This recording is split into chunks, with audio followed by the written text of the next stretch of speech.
কয়দিন আগে একটা কথা শুনছিলাম। কথাটা এরকম যে কোথাও বিয়ে করতে গেলে নাকি মেয়ের বাড়ির মানুষে গার্জিয়ান যারা আছে তারা নাকি জিজ্ঞাসা করে যে ছেলে কি অমুক দল করে কিনা, অমুক দল করলে তাদের সাথে বিয়ে দেওয়া হবে, তাদের ছেলের সাথে বিয়ে দেওয়া হবে। তাদের তাদের ছেলে কি করে না করে এগুলো দেখা হয় না, দেখা হয় যে ছেলেটা অমুক দল করে কিনা। দলের নাম উল্লেখ করছি না, আপনারা বুঝে নেবেন। এখন কথা হচ্ছে,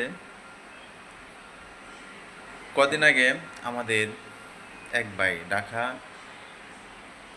ইউনিভার্সিটির ভিপি সাদিক কায়েম ভাই হ্যাঁ, বিয়ে করলেন।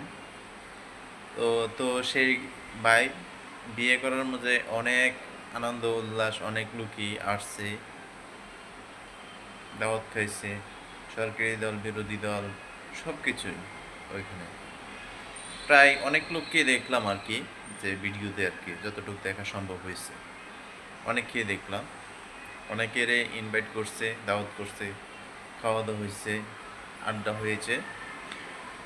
তো আবার অনেক খেয়ে মিসও করলাম, যে দেখলাম না ওনাদেরকে, ওনাদের পক্ষ থেকে তো লোক আসলো, তো ওনারা আসলো না, ওনারা কি দাওয়াত পাইলো না, মানে এরকমটা একটা বিষয় আর কি। তো কদিন আগে যে শুনলাম যে কথাটা, যে অমুক দল করে কিনা, অমুক দল করলে নাকি বিয়ে দিয়ে দেয়, আর কিছু লাগে না। তো অমুক দলের মানুষ তো অনেক আছে যে অনেক বয়স্ক বা সেম এজ সাদিক কায়েম ভাইয়ের সাথে, তারা এখনো বিয়ে করছে না, বা এরকমটা আমি শুনতে পাইছি যে তারা নাকি বিয়ে করতে গেছে, তারা বিপি হতে পারে নাই, এরকম নাম উল্লেখ করলাম না। এরকম অনেকে আছে বিপি হতে পারে নাই, মেয়ের পরিবার থেকে একদম তুচ্ছ তাচ্ছিল্য করে এই জানি বের করে দিল বা বিয়ে দিবে না। এরপরে মানে একটা কি একটা বলবো, যে অনেক অন্য কিছুর সাথে তুলনা করছি আর কি। নামটা বললাম না, নাম বললে চিনে নেবেন, এই আর কি। এখন কথা হচ্ছে যে যদি দল করলে যদি বিয়ে দেওয়া হতো, তাহলে মনে হয় যে আমাদের যে যারা আছে, আমি সাধারণত কোনো দল করি না, আছি একটা দলের সমর্থক, মানে তাদের আচার আচরণ সমর্থন আছে আর কি। তাদের আচরণ অনেক সুন্দর, তারা অনেক ব্রিফলি কথাবার্তা বলে, তারা মার্জিত ভাষায় কথা বলে, তাদের সুন্দর হেবিট, এরপরে চল চলনা অনেক সুন্দর, তাদের উদ্ভট কোনো আচরণ এ পর্যন্ত আমার চোখে পড়ে নাই। এরপরে আমরা যেহেতু মুসলিম, সেক্ষেত্রে তাদের কাছ থেকে একটা জিনিস আশা করি, সেটা হচ্ছে তাদের ইমান আকিদার কথাবার্তা আর কি। তাদের উচ্চ লেভেল থেকে নিম্ন লেভেল পর্যন্ত, সমর্থক পর্যন্ত তারা যেভাবে কথাবার্তা বলে, সেই কথাবার্তার মধ্যে খুবই মার্জিত। তারা কথা বলে খুবই সুন্দরভাবে। তারা একটা কথা বলে, যদি ধর্মীয় ভিত্তিক কোনো কথাবার্তা বলে, তার রেফারেন্স ছাড়া কথা বলতে, কথা যদিও বলে হয়তো এটা আমার চোখে পড়ে নাই, কিন্তু বেশিরভাগই আমি দেখলাম যে রেফারেন্স নিয়ে কথা বলে,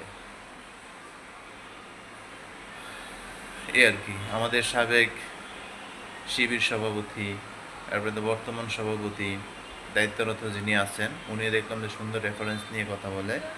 আর কি বলবো, যারা বলে যে আমাদের দল করলে নাকি বিয়ে দিয়ে দেয়, ওটা দেখলাম যে সূরা ফাতিহা পড়তে গেলে প্রথম লাইনের আর শেষের লাইনেই বলতে পারে, পরে আর কোনো লাইন মনে থাকে না তাদের।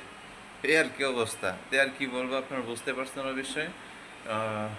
বেশি কথা বাড়াইতে চাই না এমনিতেই, তবে কিছু কিছু কথা শুনলে নিজের কাছে হাসি পায় একলা একলা, আর বিরক্তি লাগে, বুঝছেন। এমন কথা না বললেই ভালো হয় আর কি, যেটা আমরা বাস্তব রিয়েলিটি বুঝতে পারি। তো আমরা তো জাজ করবো, আমরা যেহেতু জনগণ, আমরা জাজ করবো যে কে ভালো কথা বলে আর কে খারাপ কথা বলে, তো কার কথা সত্য মিথ্যা এগুলো আমরা বুঝতে পারি। আমরা এতটাই বোকা না যে আমরা জনগণ যে বুঝতে পারি না। অধিকাংশ মানুষই হয়তো আপনাদের যারা সাপোর্ট করে ভালো না, মানে চাটাচাটি করে আর কি, একটু যদি পাই। আর আমরা পাওয়ার কোনো আশা নাই, আমরা যা আছে আলহামদুলিল্লাহ, আল্লাহ যা দেয় আল্লাহর তরফ থেকে, এ আর কি, এছাড়া আর কিছু না। আমরা যা আছে আলহামদুলিল্লাহ, আমরা সত্যকে মাইনে নিছি, সত্য জিনিসটা আমাদের কাছে আসলেই হলো, এ আর কি।